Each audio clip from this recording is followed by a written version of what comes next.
Rakesh Verma, and thanks to Nepal Society of Surgeons for giving me opportunity to discuss the very common topic. And after listening a lot of GI cancers and colorectals, and I selected this uh, topic for the presentation in this video assisted anal fistula treatment is today's my topic, and the WAFT is the treatment for the fistula tech developed in the Professor Minario. The WAFT technique is performed for the surgical treatment for complex anal fistulas and the recurrence. Abnormal tuberal canal or anus which does not heal spontaneous with internal and external openings originate from small glands of anus involves through the inflammatory abscess of anorectal and extension of tubercle canal. It can arise from the chronic inflammation from the ulcerative colitis and Crohn's disease. These are the types of the anal fistulas: submucosal, infrasphincteric, transsphincteric, and suprasphincteric and extrasphincteric. The anorectal abscesses, these are the ranges, and the age range from 20 to 60 years, male-female ratio 2:1, and the 30% recurrence rate. Anorectal fistula is the 25 to 40% abscesses lead to the fistula, and 10 to 20% patients have the recurrence rate. The key points of the correct localization of the internal opening under the vision, this is our M. Fistula treatment inside closure of the internal opening, getting into sinus, external opening, use fluid for dilation, artery, and punch biopsy, and injection of the peroxide. Once tract is identified and investigating using the scope clean, the tract push, and peroxide curate and diathermy of the tract. Close the internal opening is preference of the surgeons, whether you are using the stapler and the GIA or vascular stapler 30 size, or you can plug, you can using the mucosal flap, or you can tie up with the sutures and allow to track heal inside and out in drainage. These are the pictures of the diagnostic phase and localization of the fistulas, insertion of the fistula scope, opening running solutions, and these are the pictures. These are the operative phase of preparation of the fistula pathway, coagulation of the fistula and from the internal opening and external opening, removal of the necrotic material from the fistula's brush. These are the operative phase. Closure of the internal opening with the stapling mucosa or flap suturing. External fistula opening remains open. These are the instruments which have the fistula scope and fiber scope is 8 gauge, eyepiece, diameter of 3.3 into 4.7 mm, working length is 18 centimeter, effective working length is 14 centimeter, and working channel is 2.5 mm instruments, adjustable with the hand instruments. And ultimately you need as well as the tower with connect. And these are the actuators accessories, unipolar actuator, brush, size of the 4 mm to 4.5 mm. The advantages can be performed outpatient setting, direct vision, and it is a minimal invasive procedure, perfect excision, certainly having the complete destroyed the fistula from the inside, certainly the location of the internal fistula's opening, no requirement to know the fistula's transsphincteric, extrasphincteric, or above the sphincter because of no damage is caused to the anal sphincter. Therefore, there is no risk of the fecal incontinence. This is a minimal invasive treatment, no post-operative pain, no surgical wounds, no medication needed. And the tips and tricks are the patient and the prone to lateral position, use straps, pouch catch, light source about approximately 20% camera filter or Semal B scope. Use glycine or for fluid irrigation with the pressure bed. Diathermy is no cut or coagulation is spray mode at 30, getting into the fistula. Can use the normal saline in a normal 20 ml syringe with geometric catheter to flush the fistula, distend to the flush of the fistula and to start the procedure. Artery find and blade to open the tract and to guide wires. Once fistula is distended, full fluid view tract on the grasp and the tissue, grasper cup biopsy, diathermy for the necrotized tissue. And peroxide can be used to clean the tract. And we started a study, we have started to explore the outcome of the video-assisted surgeries. And then we started in January 2018 and 2020 till before the COVID. It conducted in Liaquat University of Medical Health Sciences, and we have included all the fistula patients and have tuberculosis and carcinoma of the rectum and inflammatory patients are being involved in exclusion criteria. The patient with followed outcomes when reviewed frequency of the percentage calculated categorical variables, and no any statistical test of significance was applied. The investigation of choice is the fistula is the MRI, and the other baseline investigation has been done. And some patients need fistulography or the colonoscopy, and ultrasound also been performed. The results are during the 1-year study, 72 patients underwent for video-assisted fistula surgery. These are my published article in international journal. So till today, we have performed more than 400 cases, and the conclusion it has been concluded that the WAF technique is the safe, restricted, saving procedure and performed entirely under direct endodermal vision and with the main benefit, minimal risk of incontinence, hospital stay, and early return to work, whereas the fistuloscopy helps to detect the secondary tract as well as the chronic abscesses. So our unit has been established in Pakistan for the training of international candidates, and we just received the 4 Iraqi surgeons from the Iraq, and they have trained last month in my unit and for 3 days, and we operated more than 15 patients of the fistula.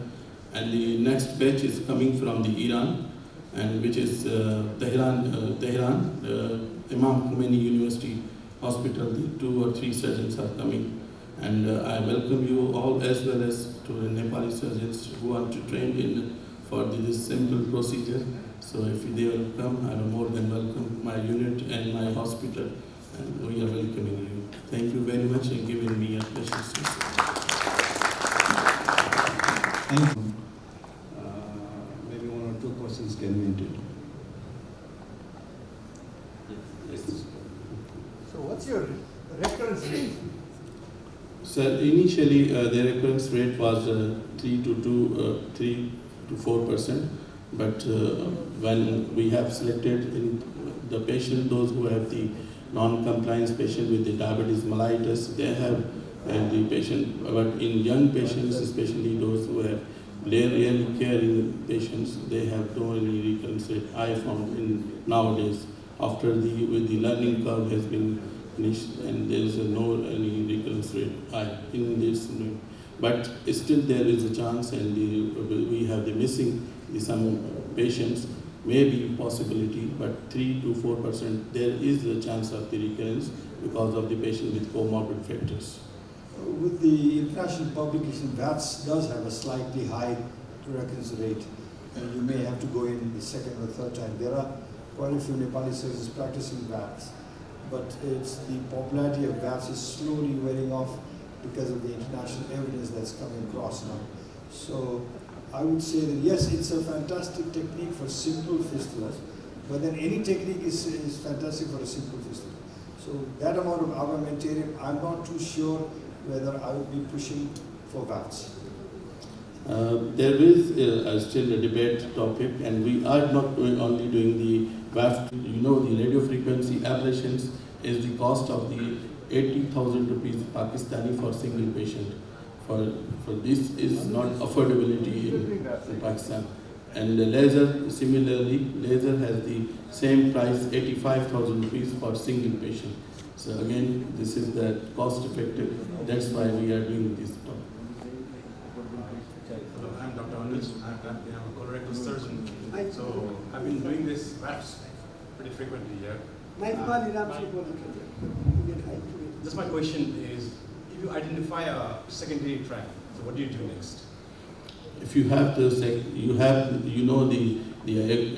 the Y-shaped tract is there is the Y-shaped tract, and you have the similarly inside internal openings are the one opening.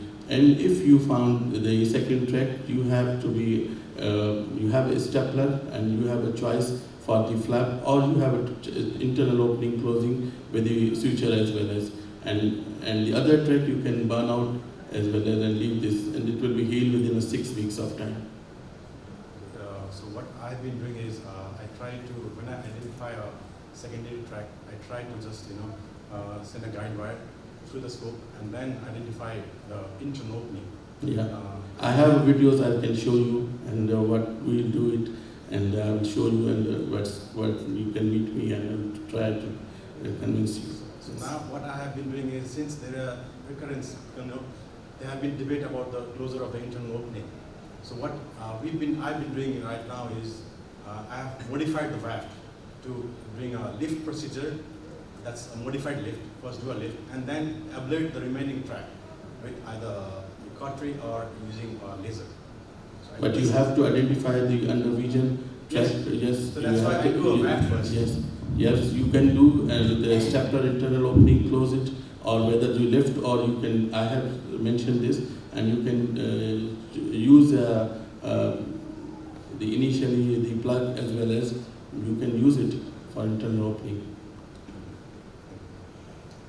Okay, this one thing he has done, very good thing that he has got a training center. That's what matters. A lot of people doing but not really actually training people. So I think the young surgeons who wants to get trained already get his address, email address, and I'm sure you will. Personally, when I get a fistula, I always say to Dr. Sudhir Sharma, praising that he's the best surgeon in town. Thank you. Thank you, Amy, sir.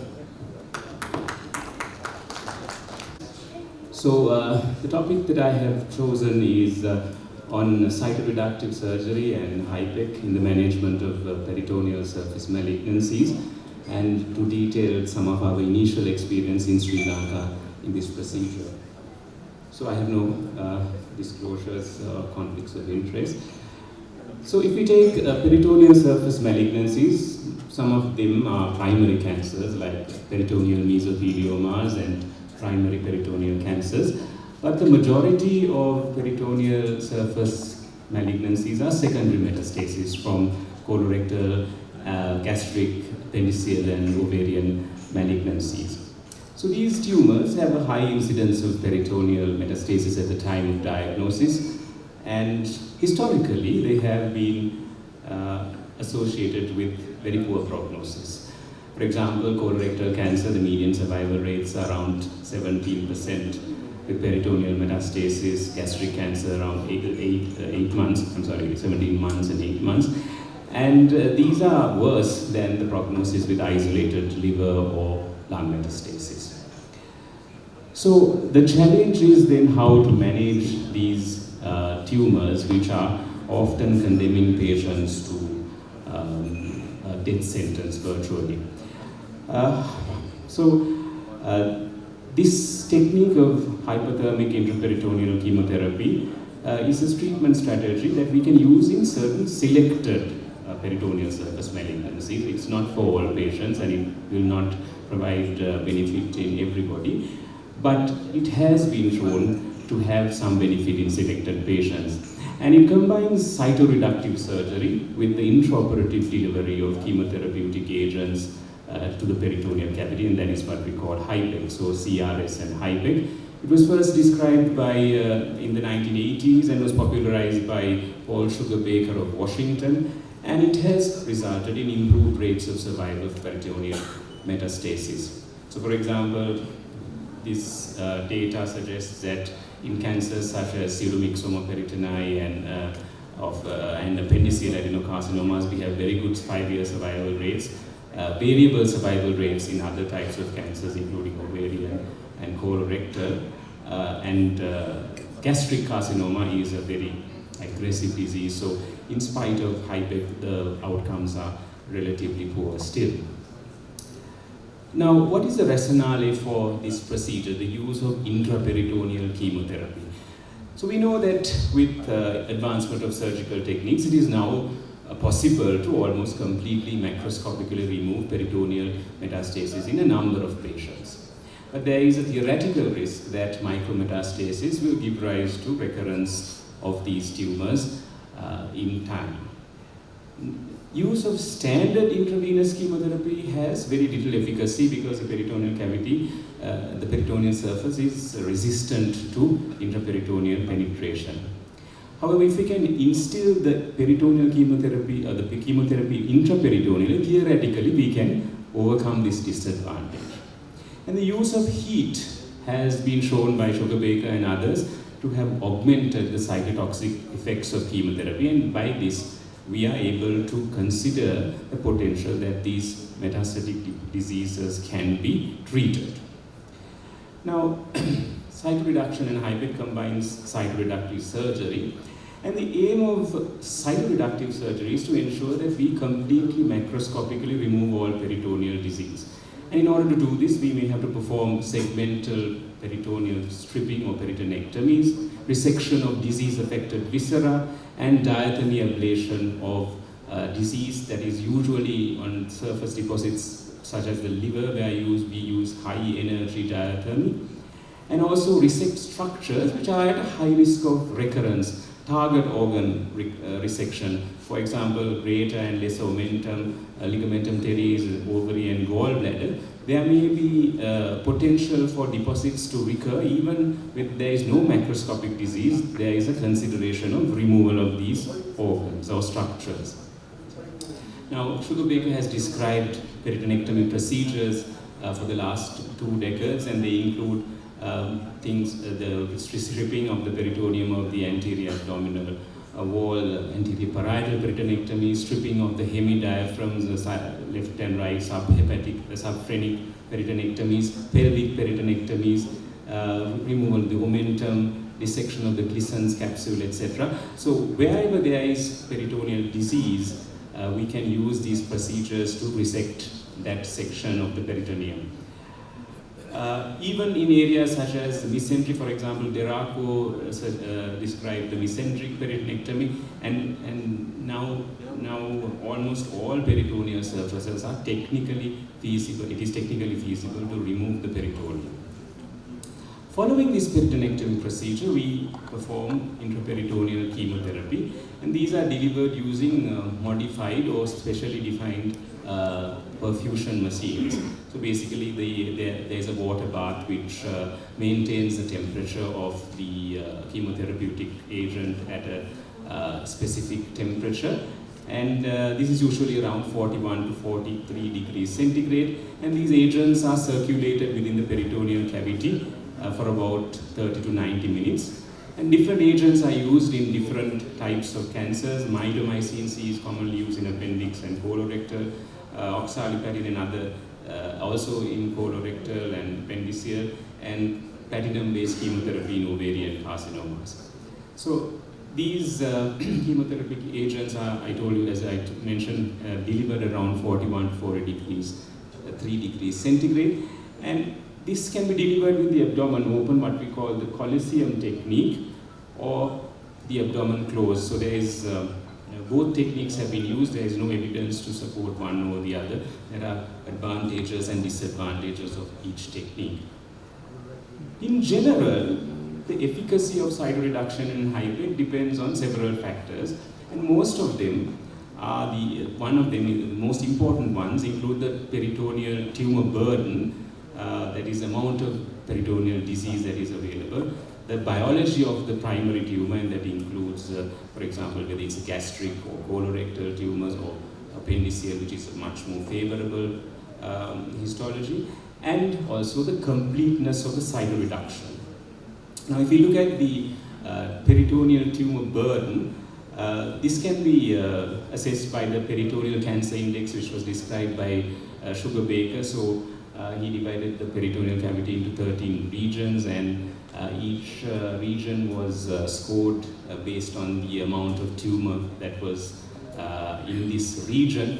So with the increasing PCI scores, so PCI scores go up to 39, PCI scores greater than 15 tend to have a poorer prognosis in cancers like colorectal and gastric, whereas in appendiceal cancers, higher PCI scores can be associated with good outcomes.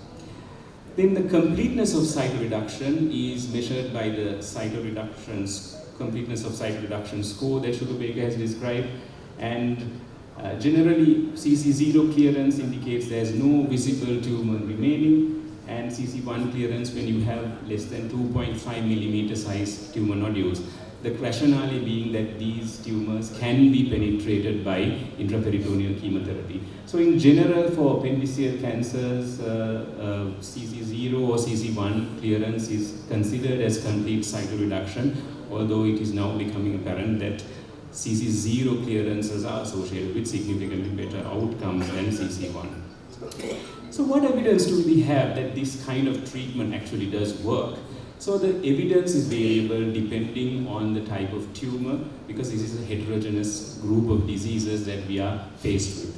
So if you take pseudomyxoma peritonei, which is a condition where you have mucinous deposits in the peritoneal cavity and mostly due to perforated appendiceal neoplasms, which are generally of low-grade histology, the cytoreductive surgeries associated with very good cytoreduction and HIPEC is associated with very good outcomes and is considered the standard of care. So 5-year survivals from large volume centers have very good outcomes, about 70 to 95% 5-year survival rates.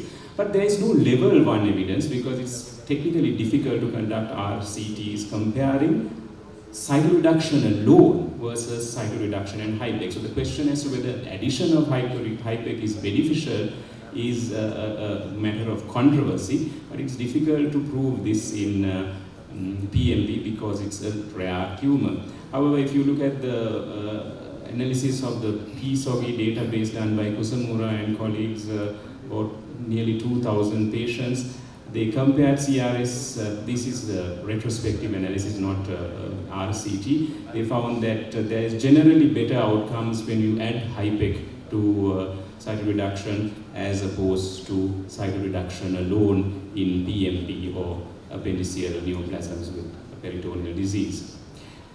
Now, the question of its benefit in colorectal disease. So, in 2003, Verval presented data from an RCT which randomized patients to CRS HIPEC versus standard chemotherapy which existed at that time, and they demonstrated that there was a significant benefit for CRS HIPEC over standard chemotherapy.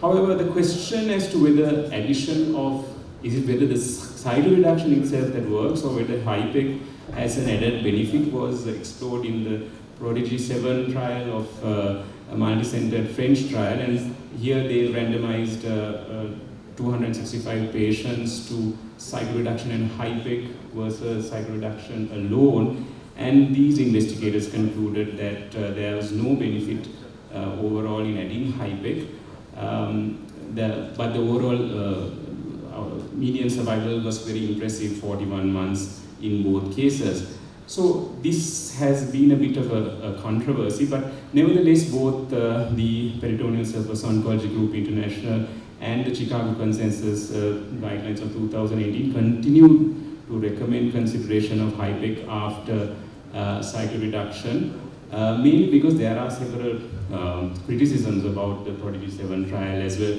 particularly in regard to the nature of the regimens that were used. So nowadays, the use of a mitomycin C-based regimen is preferred over oxaliplatin.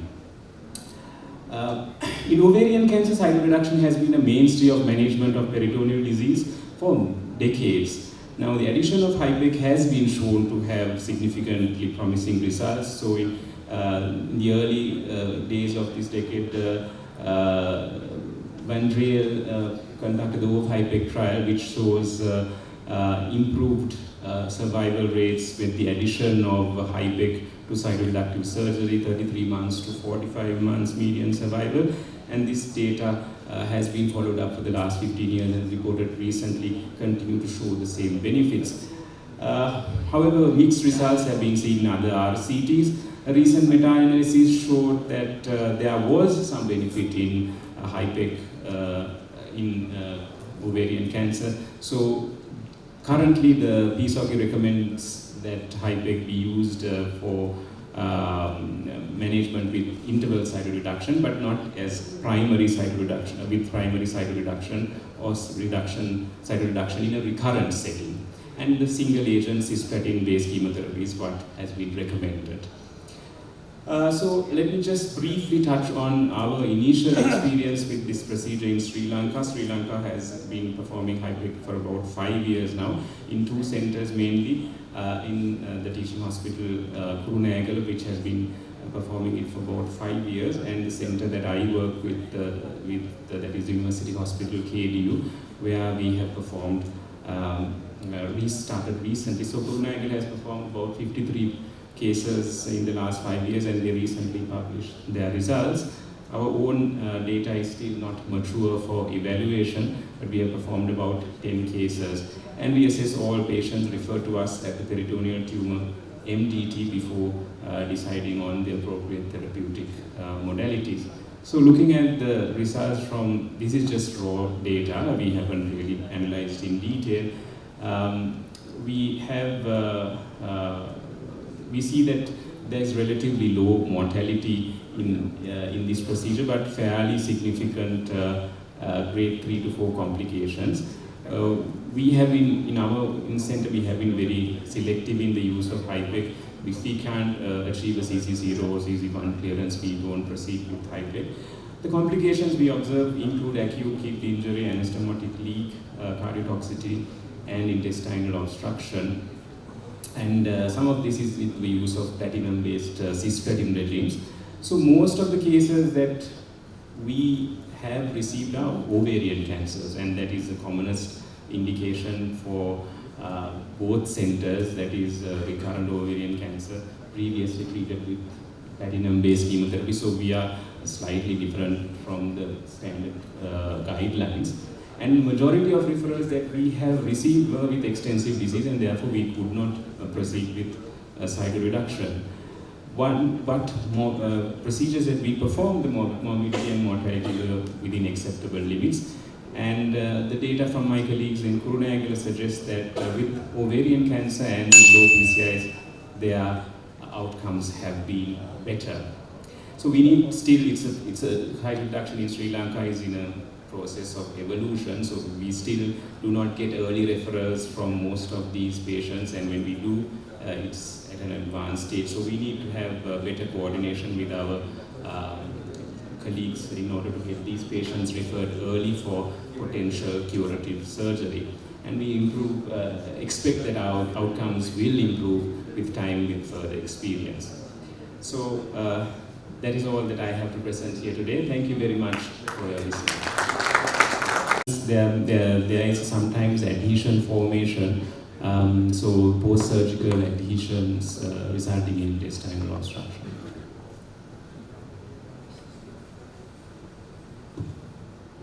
Congratulations, Dr. Langa. Yes, we too have started in Nepal. Nepal Cancer Hospital just acquired the HIPEC, and I don't know whether Punya Kharbuja is here, but he is doing it on a regular basis. I mean, international literature has shown that there is definite advantage in selective group patients.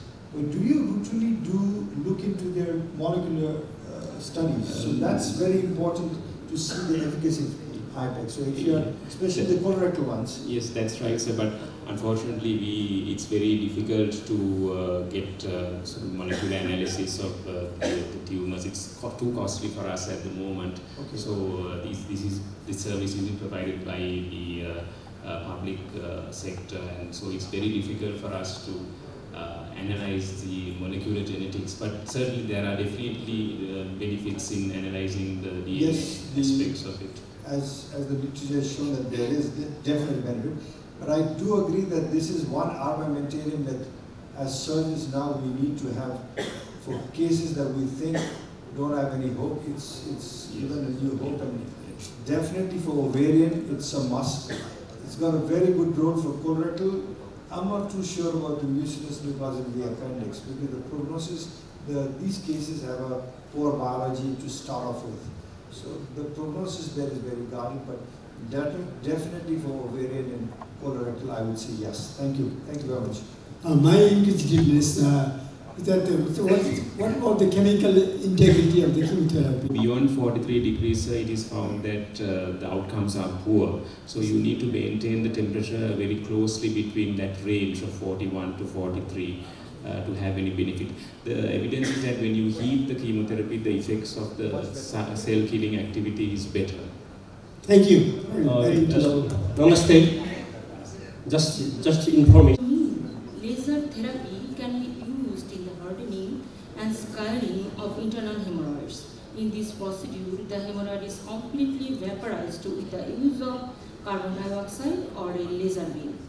And removal of the prolapsed tissue and sealing of the blood vessels to prevent bleeding are done in a single step, limiting the need for sutures.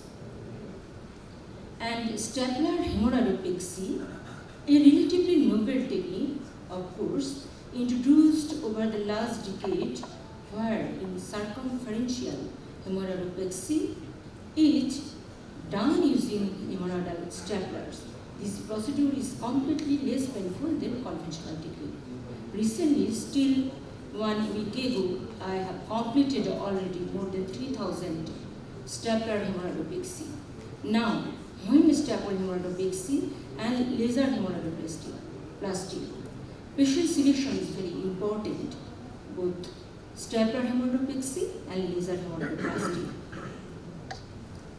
Advantage is very important. Advantage of laser hemorrhagoplasty, minimum bleeding and all the blood vessels actually get sealed.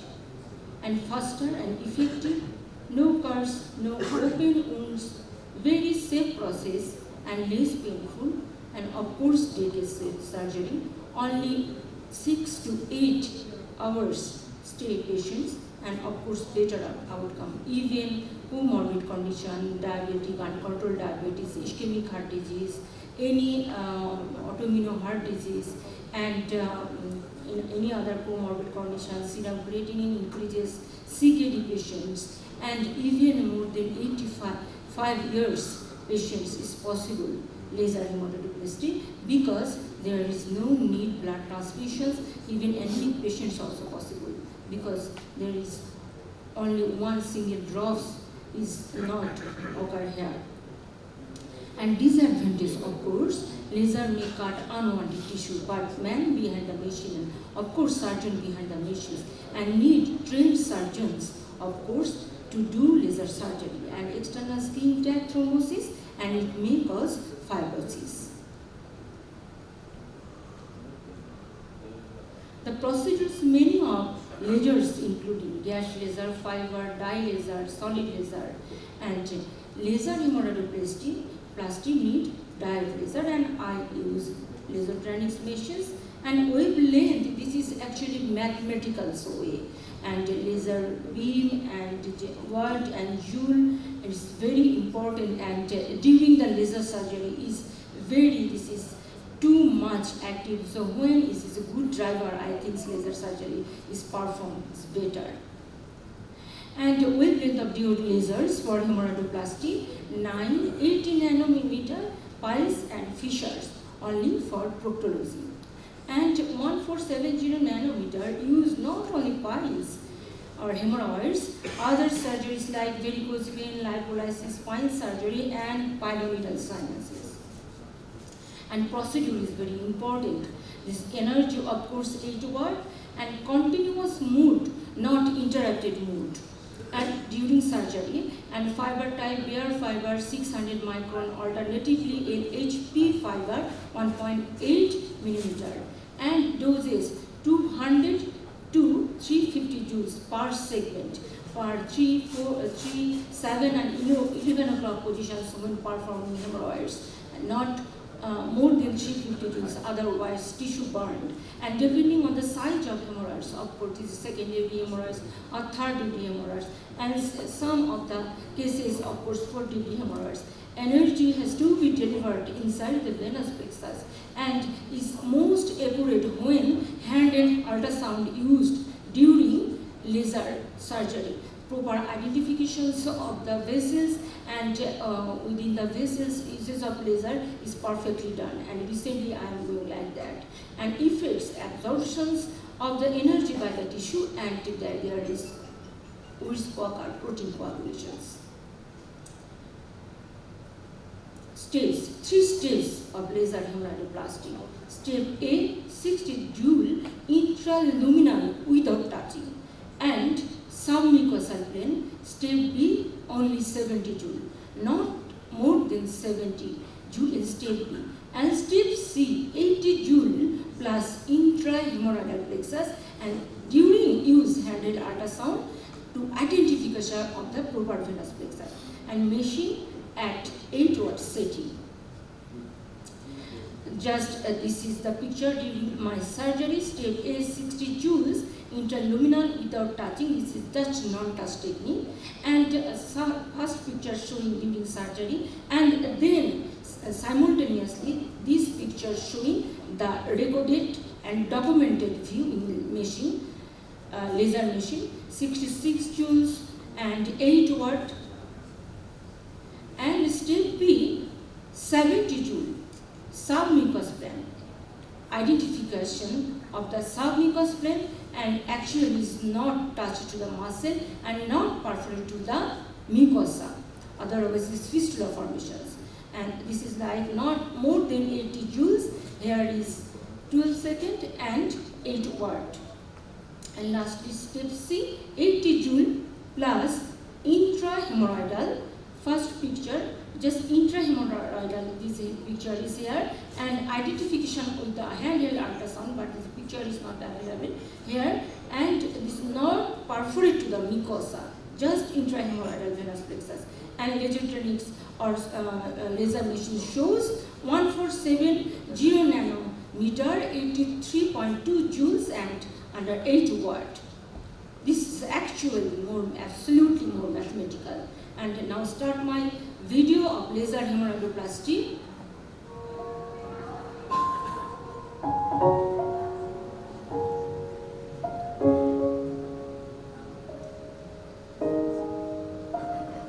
Before operations, laser fibers make sure no sign of breakage or kinking. Otherwise, laser is not perfectly occur. And this is hand piece and cannula. Of course, surgeons, carefulness is very important, and properly setup is very important before surgery. Just like laparoscopic surgery, and when pilot flying before the flight, all setup is very important when journey. And setting wavelength is 14070 and energy 8 watt, and this is grade 3 hemorrhoids. Actually, patient selection is very important. Previously, I do 3rd and 4th degree hemorrhoid, and in our country, most of the patients is female patients come to us, and assessment of the laser light before, and modified anoscope, half moon, and eyes of course is needed. That's why before operations, every site is very important. And then during, and insert the anoscope and inspect 3, 7 and 11 o'clock positions, hemorrhoids. This patient is comorbid cases, the CKD and diabetes patients and the uncontrolled diabetes. And insert the anoscope properly. But I think female patients is more sensitive for laser surgery and stapled hemorrhoidopexy, most especially multipara women, because rectovaginal part is thin. And this is the step 1. This is the non-touch technique, and this is intraluminal and 66 joule, and then identification of the submucosal plane. This is step 2, 70 joules. Submucous plane is very important. This is a 3 o'clock positions. And then intrahemorrhoidal plexus. This of course not more than 80 joules, not more than 85, but not below 90 joules. This is perfectly done. Is very, and simultaneously this occur. Then of course ice cube is inserted, is within the, and stay only 7 to 8 seconds, not more than 10 or 15 seconds. Otherwise, is complications occur. And now 7 o'clock position hemorrhoids. Same principle. Interluminal 60 joule and non-touch technique, and submucosal 70 joule and intrahemorrhoidal plexus 80 joules, and of course not doing same time 3 o'clock, then ice cube, then wait, then 7 o'clock, then 11 o'clock. In our country, this very conservative country, and most of the female patients consult with female surgeons, and laser surgery is the last 6 decades. All are very interested, but the outcome is very important, patient selection is very important. And now here is young surgeons is here. Please do laser surgery and need well trained before laser surgery and using, because here is need eye, hand and leg coordination and also machines here. And this patient is to take his surgery and stays 6 to 8 hours. In every patient's need, though this is day case surgery, has maintained principle of day case surgery on all patients. And you search Google, or this journal is available. And aims of the study is comparative study. And this is I showed 2019 to July 2020 during COVID time. Most of the patients complications here and depressed and working antipsychotic drug and constipations occur, and your piles is aggravated. That's why open hemorrhoidectomy is not possible. During this period, laser surgery is very effective. And this is this female patients.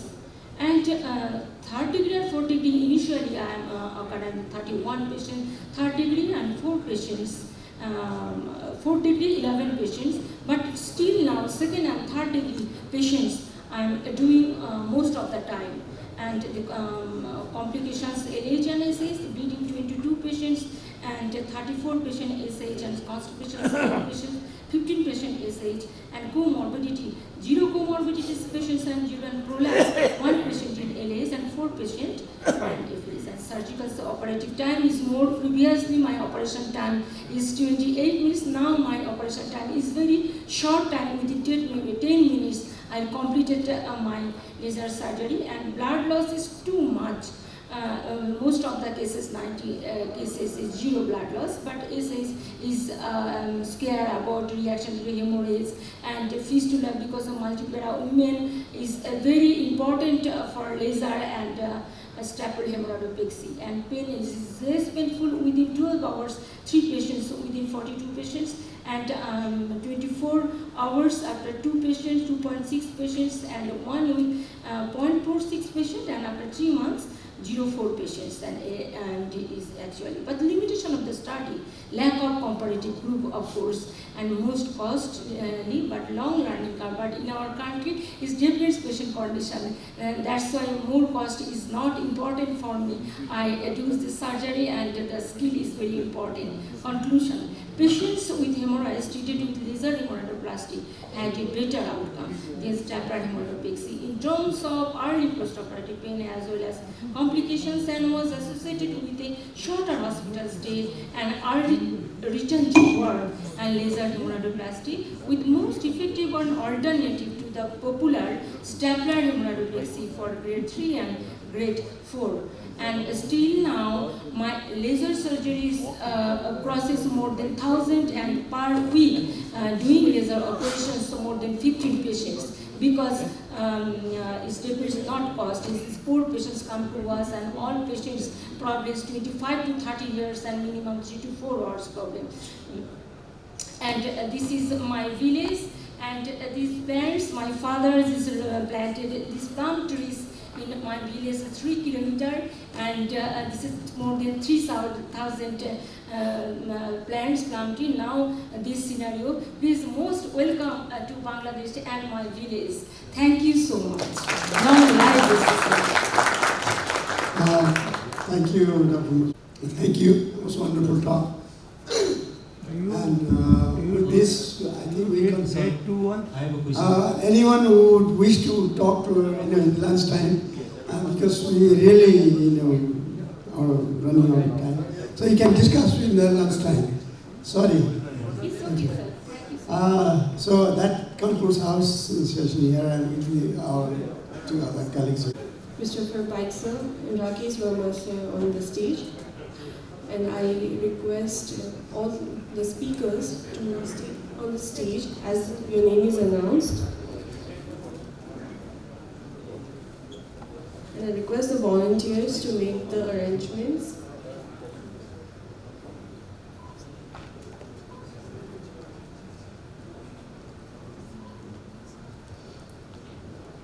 In no particular order, Narendra Pinto, sir.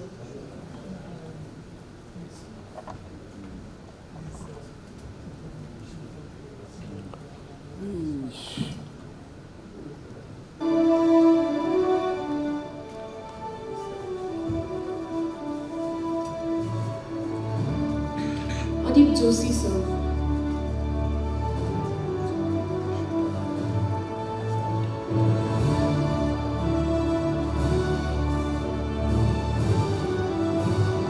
Abdul Majid Chaudhary, sir.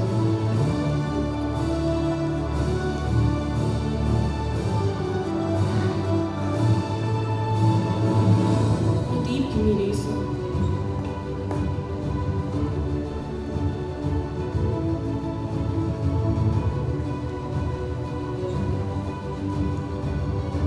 Arshad Hussain Abdul, sir.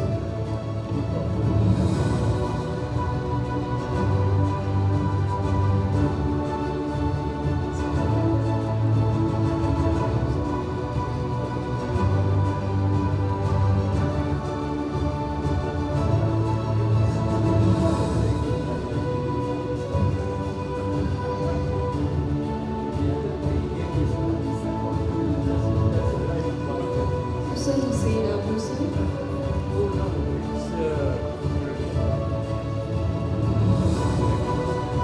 Radha Desalva, sir.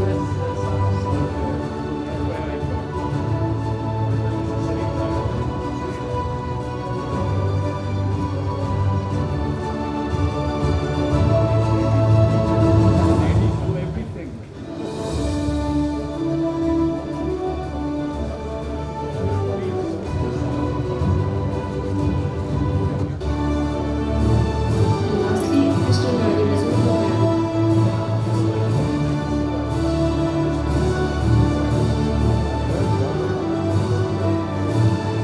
And I'd like to invite the respected Professor Chitralal Matajan sir on stage to present the esteemed chairpersons of this session with token of appreciation.